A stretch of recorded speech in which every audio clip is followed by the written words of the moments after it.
Hello students, कैसे हो तुम सब? जो मुझे मेरे तो सब अच्छे हो गए। और आज हम लोग पढ़ेंगे क्लास 9 की केमिस्ट्री का पढ़ने वाले हैं। क्लास 9 की केमिस्ट्री पढ़ेंगे और समझेंगे केमिस्ट्री के बारे में थोड़ा समझेंगे। एक्चुअली क्या होगी, फिजिक्स पढ़ते पढ़ते थोड़ा सा बच्चे का कमेंट तक सर केमिस्ट्री बनाइए, क्लास 9 की केमिस्ट्री, क्लास 10 की केमिस्ट्री और फिजिक्स दोनों में चलता हूँ। तो मैं आज थोड़ा सा केमिस्ट्री क्लास 9 की पढ़ाता हूँ। अब मुझे मेरे तो सब अच्छा हो गया यार, बहुत बहुत अच्छा है केमिस्ट्री, बहुत ज़्यादा इंटरेस्टिंग चीज़ है। तो क्लास 9 की केमिस्ट्री, तो पहले स्टार्ट करते हैं क्या, केमिस्ट्री। तो केमिस्ट्री बेसिक्स स्टार्ट करते हैं क्लास 9। क्लास 9 एक्चुअली क्लास 9 तो नाम का है, ये हर जगह काम है। कंपटीशन में हर जगह बेसिक बेसिक पढ़ाऊंगा, बहुत ज़्यादा एडवांस नहीं पढ़ाऊंगा। चीज़ों को हमें पता होना चाहिए केमिस्ट्री क्यों अच्छा लगना चाहिए हमें। तो केमिस्ट्री पहले हम समझते हैं कि व्हाट इज द केमिस्ट्री। समझ आपसे मैंने कहा कि कैसे कि साइंस जो है ना, साइंस के कुछ पार्ट जैसे फिजिक्स है, केमिस्ट्री, बायोलॉजी, तो क्या इसको पार्ट का बोलेंगे, it is a branch of science which is about the chemical reaction वगैरह वगैरह जो चीज़ें होती है रिएक्शन एक्टिविटी के बारे में। तो उसमें केमिस्ट्री पढ़ते हैं हम लोग, ठीक है। एटम्स के बारे में, मॉलिक्यूल्स के बारे में, एलिमेंट्स के बारे में जो स्टडी होती है वो केमिस्ट्री में आती है। आती सर सब केमिस्ट्री में आती है। तो सब हम लोग देखने वाले हैं, केमिस्ट्री समझने वाले हैं। केमिस्ट्री स्टार्ट करते हैं। तो सबसे पहले बेसिक जो इसमें टॉपिक्स था वो ये था कि अगर हम आपसे कहें कि ऐसे चैप्टर नाम क्या है, अच्छा बहुत एटॉमिक स्ट्रक्चर और चैप्टर एटॉमिक एकदम बेसिक्स। तो सबसे पहला जो वर्ड्स है, सबसे पहला जो वर्ड, तो वो वर्ड ये कहलाता है कि सबसे पहला वर्ड है कि एटम्स। क्या होता है? सबसे पहला वर्ड क्या है? एटम्स। वर्ड से एटम, एटम्स होता है क्या, बड़ा बच्चों को दिखता नहीं है। एटम्स क्या है? थोड़ा एटम्स। एटम्स क्या होता है? डॉल्टन ने कहा, सबने अलग देखा, सबसे पहले डॉल्टन ने कहा कि जो सबसे छोटा पार्टिकल है, जो सबसे छोटा पार्टिकल जिसको हम डिवाइड नहीं कर सकते, फर्दर पार्टिकल, इसमें होता है एटम।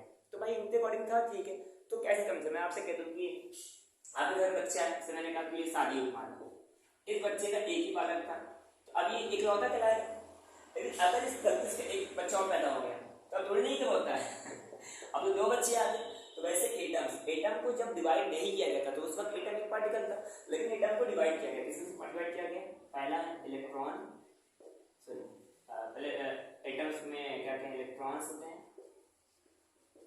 प्रोटॉन्स होते हैं और न्यूट्रॉन्स होते हैं। ये तीन क्या होते हैं? इलेक्ट्रॉन, प्रोटॉन और न्यूट्रॉन्स, ठीक है। तो डॉल्टन ने कहा था कि एटम को डिवाइड नहीं कर सकते। एटम बहुत चीज़ होता है जो हर केमिकल से पार्टिसिपेट करता है, बहुत सारी चीज़ें एटम डॉल्टन ने कहा था। 4-5 चीज़ें दिया था, उससे ज़्यादा बात नहीं करूँगा, जो टॉपिक है नहीं। टॉपिक हमारा क्या? एटम्स। तो मैंने आपसे कहा कि इस व्यक्ति का एक ही बच्चा था, तो भाई होता था, ठीक है, एटम था। लेकिन गलती से पैदा हो, कैसे समय पता नहीं, पैदा तो हो सकता है, एक और ने जन्म ले लिया। तो अभी एक लौता तो है नहीं, अभी दो हो गए। वैसे ही इसे एटम्स कितने पार्ट हो गए, इलेक्ट्रॉन और सारे पार्टिकल्स हैं, इनके बारे में हम बात करेंगे। तो एटम्स, और एटम्स का मतलब होता है परमाणु। ये बात ही गलत है भाई, परमाणु जो तो डिवाइड ही ना कर सके। डिवाइड तो हो रहा है भाई, डिवाइड ही गलत था, लेकिन क्या है भाई, साइंटिस्ट पढ़ा रहे हैं, पढ़ा रहे हैं चीज़ों को, उनको तो कोई गलती कर सकता नहीं है। तो हम लोग तीन चीज़ें पढ़ने वाले, इलेक्ट्रॉन, प्रोटॉन और न्यूट्रॉन। बात करिए तो सबसे पहले जो इलेक्ट्रॉन, प्रोटॉन, ये सब है क्या? ये सब चार्ज, ये दोनों क्या है? ये दोनों चार्ज है। तो पहले आप वर्ड लिखते हैं, व्हाट इज अ चार्ज। क्या लिखते हैं? Charge. What is a charge? Charge क्या होता है? चार्ज क्या होता है? ऐसे बेसिकली क्या बोले, प्रॉपर्टी ऑफ मैटर बोल सकते हैं, बहुत कुछ लिखा है, बोलोगे जैसे बेसिकली प्रॉपर्टी ऑफ मैटर। ये हर मैटर, मतलब मैटर है ना, मैटर की जो बेसिकली प्रॉपर्टी से बोलते हैं चार्ज। क्या बोलते हैं? चार्ज। एक्चुअली चार्ज जो होते हैं स्टूडेंट्स, वो दो टाइप होते हैं। टाइप होते हैं? दो होते हैं। एक होता है निगेटिव चार्ज, एक होता है positive charge. Actually negative charge से बोला गया इलेक्ट्रॉन, क्या बोला गया? इलेक्ट्रॉन। और पॉजिटिव क्या बोला गया? प्रोटॉन। अब कोई कहता है तीन चार्ज है, क्या बोलता है कोई? तीन, तो तीसरा वही हो सकता है, इसके बारे में कोई कमेंट नहीं हो सकता। तो इलेक्ट्रॉन, तो एक इलेक्ट्रॉन पे चार्ज होता है, वन इलेक्ट्रॉन पे जो चार्ज होता है -1.6 × 10⁻19 कूलम। एक प्रोटॉन कितना होता है? वन प्रोटॉन पे जो चार्ज होता है +1.6 × 10⁻19 कूलम। यहाँ प्लस, यहाँ पर माइनस। बात क्लियर? एक्चुअली जो मास ऑफ इलेक्ट्रॉन का वो होता है 9.1 × 10⁻31 kg, और मास ऑफ प्रोटॉन होता है कह सकते हो 1.67 × 10⁻27 kg। और मास ऑफ प्रोटॉन के लगभग इक्वल होता है मास ऑफ न्यूट्रॉन।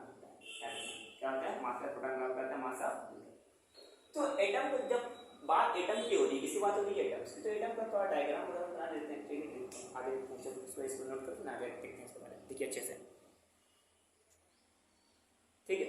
अब देखिए क्या होता है कि एटम्स स्ट्रक्चर के बारे में बात हो रही है, तो स्ट्रक्चर बहुत लोग ने दिया, जैसे कि हमने आपसे कह दिया कि थॉमसन ने दिया, रदरफोर्ड ने दिया और नील बोर ने दिया, बहुत सारे दिया। तो एक्चुअली कि 9th में जो मैं पढ़ना लास्ट मॉडल वो क्या है, नील बोर मॉडल। जैसे मैं आपसे एक डायग्राम ड्रा कर दूं कि ये ऐसे, ये ऐसे, ये ऐसे, ये जो मॉडल था उसको बोला है, क्या बोला गया, नील बोर मॉडल। ये लास्ट मॉडल आप पढ़ेंगे अपने पेपर। ये बीच में जो था ये न्यूक्लियस था, ये सब प्लस प्लस से न्यूक्लियस, ठीक है। ये ऑर्बिट, ये क्या है ऑर्बिट, तो एक बोला के से, क्या बोला गया, के से बोला गया, इसको एल से बोला गया, इसको एम से बोला गया, और एक और नाम ऐसा करके होते बहुत सारे हैं, ऐसा नाम लो समझ में जैसे इसको बोला गया एम से, क्या बोला गया, ठीक है। तो हम सब जानते हैं यहाँ पर जो अंदर न्यूक्लियस है, इस न्यूक्लियस में दो चार्ज पार्टिकल होते हैं, प्रोटॉन और न्यूट्रॉन, प्रोटॉन एंड दो पार्टिकल, प्रोटॉन एंड न्यूट्रॉन, क्या क्या होता है, प्रोटॉन और न्यूट्रॉन इन न्यूक्लियस के अंदर। इन दो चार्ज पार्टिकल का एक नया नाम जैसे बोला गया न्यूक्लियन, क्या बोला गया, न्यूक्लियन पार्टिकल, क्या बोला गया, न्यूक्लियन पार्टिकल्स, ठीक है। कभी गलती से आपसे पूछ लेता है व्हाट इज न्यूक्लियन पार्टिकल्स, कब कोई पूछ सकता है व्हाट इज न्यूक्लियन पार्टिकल, तो बताओ क्या, बताओ तो प्रोटॉन और न्यूट्रॉन जो न्यूक्लियस होते हैं उन्हें क्या बोलेंगे, न्यूक्लियन पार्टिकल्स बोलेंगे, एग्जैक्टली है। अब ये ऑर्बिट जो दिख रहा है ना, इस ऑर्बिट में कौन पार्टिकल्स होते हैं, ये होते हैं इलेक्ट्रॉन्स, कौन होते हैं, इलेक्ट्रॉन्स इस ऑर्बिट में घूमते रहते हैं, ऐसे इलेक्ट्रॉन घूमते रहते हैं, कौन घूमता है ऐसे ऑर्बिट में, इलेक्ट्रॉन घूमते हैं। बात करिए एग्जैक्टली है, कोई बात किसी को दिक्कत थोड़ी सी प्रॉब्लम नहीं है ना किसी को, तो ऐसे इलेक्ट्रॉन घूम रहे हैं, ऐसे इलेक्ट्रॉन घूम रहे हैं, ऐसे आसपास इलेक्ट्रॉन के घूम रहे हैं, ऐसे घूम रहे हैं। तो न्यूक्लियस के बाहर ऑर्बिट में कौन घूमता है, इलेक्ट्रॉन। अब सारा एक सवाल आ गया, बात करिए सवाल पूछ लिया, साइज ऑफ एटम, क्या पूछ लिया, साइज ऑफ एटम, क्या पूछा, साइज ऑफ एटम। तो जो एटम की साइज थी, एटम की साइज क्या, 10 पावर माइनस 10 मीटर होते हैं, 10 पावर माइनस 10 मीटर का सोचते हो कि अगर हम बात करें 10 पावर माइनस 10 मीटर का बात कर रहे हैं, 10 पावर माइनस 10 मीटर मतलब होता है कि 1 फर्मी, क्या होता है, 1 एंगस्ट्रॉम, क्या बोले 1 एंगस्ट्रॉम। तो जो साइज ऑफ एटम किसमें नापा गया, वो नापा किसमें नापा गया, एंगस्ट्रॉम, साइज ऑफ एटम। वो मैं पूछ रहा हूं साइज ऑफ न्यूक्लियस, क्या पूछ लिया मैंने, साइज ऑफ न्यूक्लियस, क्या पूछा, साइज ऑफ न्यूक्लियस क्या है, साइज ऑफ न्यूक्लियस निकालना था, बेसिक पढ़ाऊंगा आपको, बहुत मजा आएगा। साइज ऑफ न्यूक्लियस वो होता है 10 पावर माइनस 15 मीटर, कितना होता है, 10 पावर माइनस 15 मीटर, मतलब कहने का मतलब होता है कि 10 पावर माइनस जो 15 मीटर होता है इसको बोलते हैं 1 फर्मी, क्या बोलते हैं, 1 फर्मी, 1 फर्मी। तो न्यूक्लियस में नापा गया, फर्मी में नापा गया, साइज में नापा गया, टेम्परेचर एंगस्ट्रॉम में नापा गया, एग्जैक्टली है। किसी कोई दिक्कत कोई प्रॉब्लम यहाँ तक होगी तो अब सारा सवाल दिमाग में यार क्या ऐसा ही है, नहीं ये भी फेल हो गया। एक्चुअली क्या हुआ कि फाइनल में ऐसा बनाया गया डायग्राम, ये देखो न्यूक्लियस कैसे बनाया गया, ऐसे ऐसे बनाया गया एटम का साइज, क्वांटम मॉडल बोला गया, बहुत सारे मॉडल आए एटम्स के, उनके बारे में बात मत करेंगे। ये शक्तिमान है, शक्तिमान पहले ऐसे था तो वैसे ही सब कुछ मॉडल यहाँ पे ड्रा किए गए, उसके बारे में कोई बात नहीं करने वाला, कोई बात करना कि हमको नहीं है इस पर, अपनी बात क्लियर हुई अच्छे से। तो हमने क्या पढ़ा, अच्छा एक बात बच्चे ने पूछा कि सर कौन पार्टिकल हल्के होते हैं, इलेक्ट्रॉन की प्रोटॉन। अब तुम बताओ कि इलेक्ट्रॉन में कैसे हल्के होंगे, समझे कैसे, समझते मजा आ जाएगा, अच्छे से समझा दे। मैंने आपसे कहा मैं ये मैं आपका एनएसटी और ये मेरी बाइक, ठीक है। तो मैं दिन भर जॉब करता हूँ, दिन भर चौड़ता रहता हूँ, काम करता रहता हूँ, मैं कैसा, मैं पतला हूँ कि मोटा, मैं थी क्या कह सकते हो, लाइटली हूँ ना, लाइटली हूँ। मेरी बाइक जिसको कोई मतलब ही नहीं है, दिन भर टीवी चला कर लौट गई, सो गई, कौन मोटा होगा, ये मोटी, तो ये क्या होगा, ये हैवी होगी। तो प्रोटॉन का काम क्या, प्रोटॉन अंदर होता है, तो प्रोटॉन क्या होता है, प्रोटॉन हैवी होता है, प्रोटॉन क्या होता है, हैवी पार्टिकल्स, हैवी पार्टिकल्स। अब कौन हल्का है, इलेक्ट्रॉन क्या है, इलेक्ट्रॉन लाइटली, इलेक्ट्रॉन क्या होता है स्टूडेंट, लाइटली, इफेक्टिव है, यहाँ पे किसी को दिक्कत।